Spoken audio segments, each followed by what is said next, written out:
இன்றைக்கி இந்த வீடியோவில் ரொம்பவே யூஸ்ஃபுல்லான ஒரு ராசி பலனை தான் பார்க்க போகிறோம். ஸோ ராசி பலனை எந்த இதுக்கு பார்க்க போகிறோங்கிறத இன்ட்ரோவில் ஷேர் பண்ணுறேன். என்ன ராசி பலனை பார்க்க போகிறோங்கிறத ஃபஸ்ட்டு இன்ட்ரோவில் தெரிஞ்சுக்குங்க. தற்போது 2025 ஆண்டு நடந்துகிட்ருக்கு. இந்த ஆண்டில் பார்த்தீங்கன்னு வச்சுக்கோங்களேன், ஆங்கில மாதத்தில் 8வது மாதமான ஆகஸ்ட் மாதமானது நடக்குது. இந்த மாதம் ஒரு சாதாரண மாதம் கிடையாது, மிக மிக முக்கியமான மாதம் என்று சொல்லலாம்.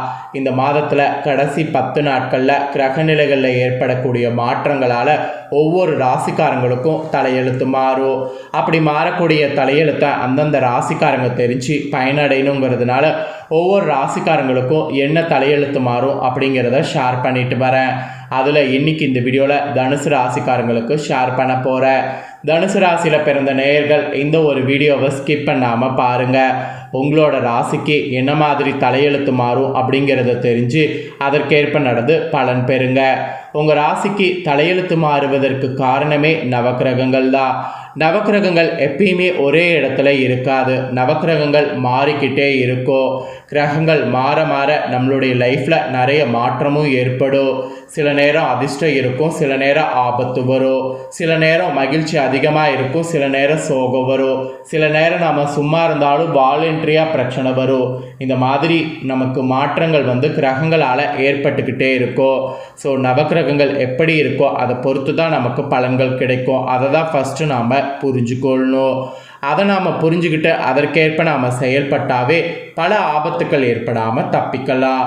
அந்த வகையில் ஆகஸ்டுடைய கடைசி 10 நாட்கள் என்ன நடக்க போகுதுங்கிறத உங்கள் ராசிக்கு சொல்ல போகிறேன். ஸோ தெளிவாக உங்களோட ராசிக்கு என்ன பலன் கிடைக்கும் அப்படிங்கிறத தெரிஞ்சு அதற்கேற்ப நடந்து பலன் பெறுங்க. சரி, வாங்க பார்க்கலாம். ஆக்சுவலி தனுசு ராசியில் பிறந்தவங்களுக்கு இந்த 10 நாட்கள் மிக உயர்வான பலன்கள் கிடைக்கும். ஆக்சுவலி இந்த டைம் நீங்கள் நிறைய நல்லது பண்ணலாம். அதுவும் அரசியலில் இருக்கிறவங்க இந்த 10 நாட்கள் உங்களுக்கு நல்லா யூஸ் பண்ணிக்கொள்ளலாம். ஏன் நான் சொல்கிறேன்னா, நீங்கள் எது பண்ணாலும் மிக உயர்வான பலன்கள் கிடைக்கும். அதனால் நீங்கள் எது வேணாலும் பண்ணலாம். அப்புறம் இந்த 10 நாட்கள் சில இடங்களில் பார்த்தீங்கன்னு வச்சுக்கோங்களேன், வேலையில் கடுமையான நிலை உண்டாகும். அந்த மாதிரி உண்டாகும்போது அதை நீங்கள் தான் கரெக்டாக ஹேண்டில் பண்ணும். அப்படி ஹேண்டில் பண்ணிங்கன்னா எதிர்ப்புகள் இருக்கிறதெல்லாம் அகலும். ஏன்னா சில இடங்களில் இந்த டைம் எதிர்ப்புகள் வர வாய்ப்பு இருக்குது. அதுக்காக தான் சொல்கிறேன். அப்புறம் உத்தியோக ரீதியாக நீங்கள் எதிர்பார்க்காத சில இடமாற்றம் உண்டாகலாம். அதை அக்செப்ட் பண்ணிக்கோங்க. அதை நீங்கள் அக்செப்ட் பண்ணிங்கன்னா நினைத்த காரியம் தாமதம் உண்டாகாமல் நிறைவேறும். அதனால தான் அதை அக்செப்ட் பண்ணுங்கிறத சொல்கிறேன். அப்புறம் வியாபாரத்தில் கூட எதிர்ப்புகள்லாம் இருந்ததுன்னா அதெல்லாம் மறைந்து இந்த டைம் லாபமானது அதிகரிக்கும்.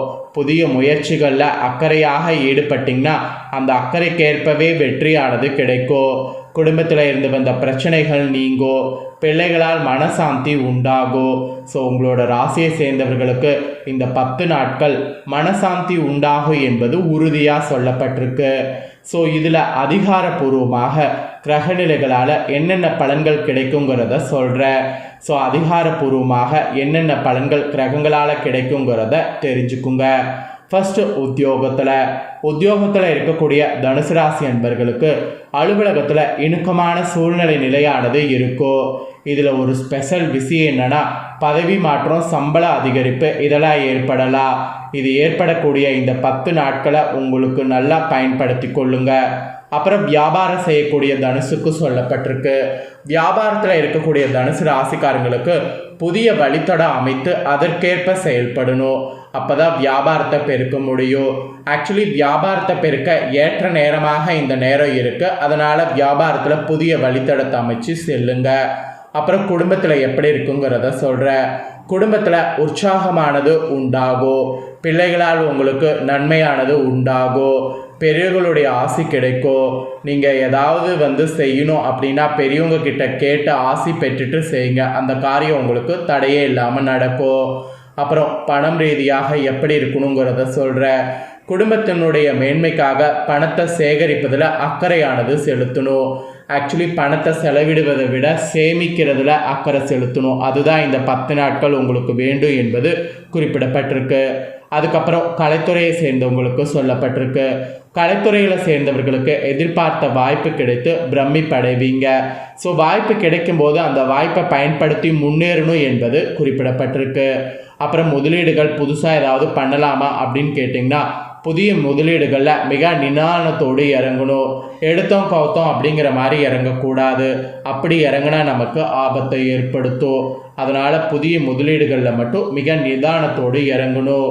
ஸோ உங்களுக்கு அதிகாரப்பூர்வமாக கிரகங்கள் அமைப்பினால இந்த மாதிரியான பலன்கள் தான் உத்தியோகம், வியாபாரம், குடும்பம், பணம், கலைத்துறை, புதிய முதலீடுகளில் இருக்குது என்பது குறிப்பிடப்பட்டிருக்கு. ஸோ இப்போ நான் சொன்ன இந்த கிரகநிலைகளுக்கு ஏற்ப நீங்கள் கரெக்டாக நடந்துக்குங்க. அதுக்கப்புறம் ஜோதிட ரீதியாக கிரக பயிற்சிகள்லாம் நடக்க போகுது.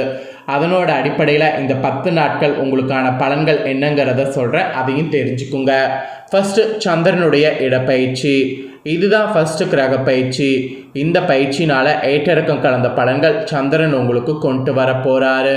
அதனால் இந்த சந்திரனுடைய இடப்பயிற்சியில் கொஞ்சம் நீங்கள் பொறுமையை இழக்கக்கூடாதுங்கிறது மட்டும் கூறப்பட்டிருக்கு. அப்புறம் கேது 11 இருக்க போகிறாரு. இதனால் இந்த 10 நாட்கள் நீங்கள் குலதெய்வ நேர்த்திக்கடன் செலுத்தலாம். இதுக்கு முன்னாடி நீங்கள் குலதெய்வ நேர்த்திக்கடன் செலுத்தணும்னு நினச்சிங்கன்னா பல தடைகளை சந்திச்சிருப்பீங்க.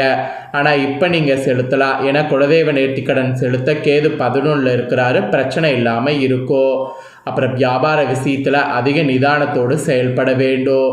புதிய முதலீடுகளில் எச்சரிக்கையாக இருக்க வேண்டும். இதிலலாம் கொஞ்சம் நீங்கள் கேர்ஃபுல்லாக இல்லைன்னா உங்களுக்கு தான் இழப்பு ஏற்படும்.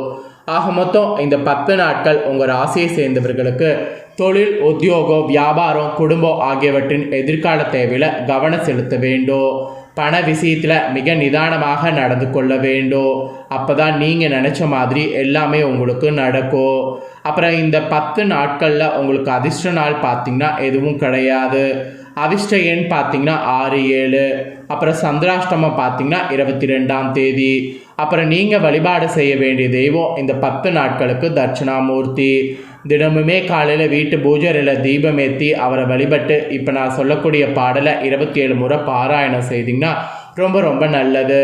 ஸோ என்ன பாடல் அப்படிங்கிறத சொல்கிறேன், ஒரு பேப்பர் பேனா எடுத்து நோட் பண்ணிக்கோங்க. பார்வையினால் தோஷத்தை போக்குகின்ற சீர்பெருமை பெற்றவனே, பொன்னவனே, நேர்நிறைகள் தவறாக நித்திலனே, ஊர் புகழ அருள் செய்வாய் போற்றி போற்றி. இந்த பாடலை 27 முறை பாராயணம் டெய்லி செய்திங்கன்னா உங்களுக்கு இன்னும் நிறைய நன்மைகள் நடைபெறும். அதனால் இந்த பாடலை பார்த்திங்கன்னு வச்சுக்கோங்களேன், டெய்லியுமே பாராயணம் செய்யணும். அதுக்கப்புறம் உங்களுக்கு பார்த்திங்கன்னு வச்சுக்கோங்களேன், நட்சத்திரத்திற்கேற்ப பார்க்கும்போது மூல நட்சத்திரத்தில் பிறந்தவங்களுக்கு இந்த 10 நாட்கள் மேக்சிமம் நினைத்தது நடக்கும் என்பது உறுதியாக கூறப்பட்டிருக்கு. அதுக்கப்புறமேட்டு பூரட நட்சத்திரத்தில் பிறந்த தனுசு ராசிக்காரங்களுக்கு உங்களுக்கு இந்த 10 நாட்கள் விரும்பியது கிடைக்குமா? அதே போல் உத்திர நட்சத்திரத்தில் பிறந்தவங்களுக்கு இந்த 10 நாட்கள் பண தேவை நிறைவேறும். இந்த மாதிரி உங்கள் நட்சத்திரத்துக்கு ஏற்பவும் சிறப்பான பலன்கள் கிடைக்கும். அப்புறம் இந்த 10 நாட்கள் உங்களுடைய பலம்னு பார்த்திங்கன்னா இதெல்லாம் தான். உங்களுடைய மனதைரியம், புதிய வியூகம் மற்றவர்களை வியக்க வைக்கும். எல்லாத்துக்கும் மேலே குலதெய்வத்துடைய அருள் பக்கபலமாக இருக்குது. அதனால் நீங்கள் எதுக்கும் துணிஞ்சு இருக்கலாம். உங்கள் பலம்னு பார்த்திங்கன்னா இதெல்லாம் தான் சொல்லப்பட்டிருக்கு. அப்புறம் உங்களுடைய பலவீனம்னு பார்த்திங்கன்னா இந்த 10 நாட்களில் வெளியூர்லேருந்து வர வேண்டிய செய்தி தாமதமாகும். மனைவி, மக்கள் சிந்தனைக்கு எதிராக இருப்பார்கள். ஸோ அதனால் இதுதான் உங்கள் பலவீனமாக இருக்க போது இதை நீங்கள் எப்படி டேக்கிள் பண்ணுமோ அந்த மாதிரி பண்ணுங்கள். மெயினாக கவனமாக இருக்க வேண்டிய விஷயங்கள்னால் இந்த 3 விஷயங்கள் சொல்லப்பட்டிருக்கு. ஃபஸ்ட்டு ஒன், தொழிலில் ஏற்படக்கூடிய சிக்கல்கள் எதுவாக இருந்தாலும் ஃபஸ்ட்டு அதை கவனமாக தீர்க்க வேண்டும். அப்புறம் 2வது, கொடுக்கல் வாங்கல் விஷயத்தில் எச்சரிக்கையாக இருக்க வேண்டும். அப்புறம் 3வது, வெளியூர் சென்றால் வீட்டில் நகையோ பணமோ வைக்கக்கூடாது. இது 3 தான் கவனமாக இருக்க வேண்டிய விஷயங்கள் என்பது குறிப்பிடப்பட்டிருக்கு. ஸோ குறிப்பிடப்பட்டதை உங்களுக்கு தெளிவாக இந்த வீடியோவில் ஷேர் பண்ணிட்டேன். ஷேர் பண்ணதை தெளிவாக இந்த வீடியோவில் உங்கள் ராசிக்கு நீங்கள் தெரிஞ்சிருப்பீங்க. ஸோ தெரிஞ்சதுக்கேற்ப நடந்து பயன்பெறுங்க. நீங்கள் இதை பார்த்து பயனடைகிறது போல் உங்கள் ஃப்ரெண்ட்ஸ் ஃபேமிலியில் இருக்கிறவங்க பார்த்து அவங்களும் பயனடையணும் அப்படின்னு நினச்சிங்கன்னா வீடியோ லைக் பண்ணி உங்கள் ஃப்ரெண்ட்ஸ் ஃபேமிலிக்கு ஷேர் பண்ணுங்கள். உங்கள் ஃப்ரெண்ட்ஸ் ஃபேமிலியில் இருக்கிறவங்க வீடியோ பார்க்கட்டும். அவங்களும் தனுசு ராசிக்காரங்களாக இருந்தாங்கன்னா இந்த தாள்களை தெரிஞ்சு இதற்கேற்ப நடந்து பலனடையட்டும். இதே போல் புதிய அப்டேட்டான நிறைய வீடியோ நம்ம சேனலில் போடப்படும். அதையெல்லாமே உடனுக்குடனே தெரிந்து கொள்ள மறக்காமல் நம்ம சேனலை சப்ஸ்கிரைப் பண்ணுங்கள், கூட பெல் பண்ண ப்ரெஸ் பண்ணுங்கள். ஃபஸ்ட் டைம் பார்க்குறவங்க அதை நீங்கள் பண்ணிட்டீங்கன்னா இனி நான் போகிற மற்ற அப்டேட்டான எல்லா வீடியோஸும் உடனுக்குடனே தெரிஞ்சுக்கொண்டு பயனடையலாம். ஸோ மறக்காமல் பண்ணுங்கள். நெக்ஸ்ட்டு இதே போல் சுவாரஸ்யமாக வேறொரு வீடியோவில் உங்களை சந்திக்கிறேன். தேங்க்யூ.